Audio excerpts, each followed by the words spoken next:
ஐயோ! இங்க பார்த்தீங்களா, ஒருத்தர் காமெடி பண்ணிட்டு இருக்காரு. விஜய வந்து அடிச்சு தொரத்தணுமா, தமிழ்நாட்ட விட்டே தொரத்தணுமா, அந்த கட்சியும் தொரத்தணுமா. இங்க அடி வாங்கிட்டு இருக்கிறதே டிஎம்கே தான் சார். டிவிகே ஆளுங்க தான் வந்து டிஎம்கே வந்து அடிச்சு தொரத்திட்டு இருக்காங்க. ஓட்டெல்லாம் கேட்க போனா, நெறைய பேர் தொகுதிக்கு போறாங்க. நீங்க என்ன செஞ்சீங்க? கிளம்புங்கன்னு சொல்லிட்டு அடிச்சு தொரத்துறாங்க சார். இன்னொன்னு என்னன்னா வந்து, சினிமா முகத்துலலாம் கண்டிப்பா மக்கள் வந்து அவருக்கு ஓட் பண்ணணும்னு நெனைக்கல. அவர் என்ன பண்ணுவாருன்னு தெரியும் மக்களுக்கு. எல்லாம் தெரிஞ்சு தான் பண்ணியிருக்காங்க. சரிங்களா? இன்னொரு விஷயம். படிக்காத தற்குறி தான் வந்து அவருக்கு சப்போர்ட் பண்றாங்களாம். டிவிக்கேல இருக்கிறவங்க எல்லாம் படிச்சவங்க சார். முக்காவாசி பேர் படிச்சவங்க தான் சார். படிச்சதால தான் சார் நல்லது எது, கெட்டது எதுன்னு எல்லாருக்கும் தெரியும். சரிங்களா? எங்களுக்கு தெரியுது சார். 5 ஆண்டு காலத்துல என்னென்ன சாதனை வந்து டிஎம்கே பண்ணாங்க அப்படின்னு வந்து எங்களுக்கு நல்லா தெரியுது. தெரிஞ்சதால தான் நாங்க விஜய் பின்னாடி போயிட்டு இருக்கோம். அதாவது எங்க அண்ணன் டிவிகே விஜய் பின்னாடி போயிட்டு இருக்கோம்னு தப்பா தான் பேசுவாங்க. அதாவது டிவிகே அந்த கட்சி பின்னாடி நாங்க போயிட்டு இருக்கோம். இவரால தான் நல்லது நடக்கும்னு சொல்லிட்டு நாங்க நம்பிட்டு இருக்கோம்.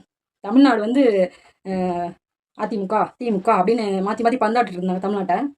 இப்போ வந்து அவங்க கிட்ட இருந்து புடுங்கி கொடுக்கணும்னு சொல்லிட்டு நாங்கள் எல்லாம் வெயிட் பண்ணிட்டு இருக்கோம். நீங்க சொன்ன மாதிரி படிச்சவங்க தான் நாங்க டிவிக்கில இருக்கோம். படிக்காதவங்க தான் இன்னமும் வயசானவங்கலாம் வந்து என்னன்னே தெரியாம டிஎம்கேக்கும் ஏடிஎம்கேக்கும் ஓட் பண்ணிட்டு இருக்காங்க. அவங்க கிட்ட போய் சொல்லுங்க. படிக்காத தற்கொலைன்னு சொல்லி டிவிகேவை, அதாவது டிவிகே ஆளுங்களை வந்து நீங்க சொல்லவே சொல்லாதீங்க. சரிங்களா?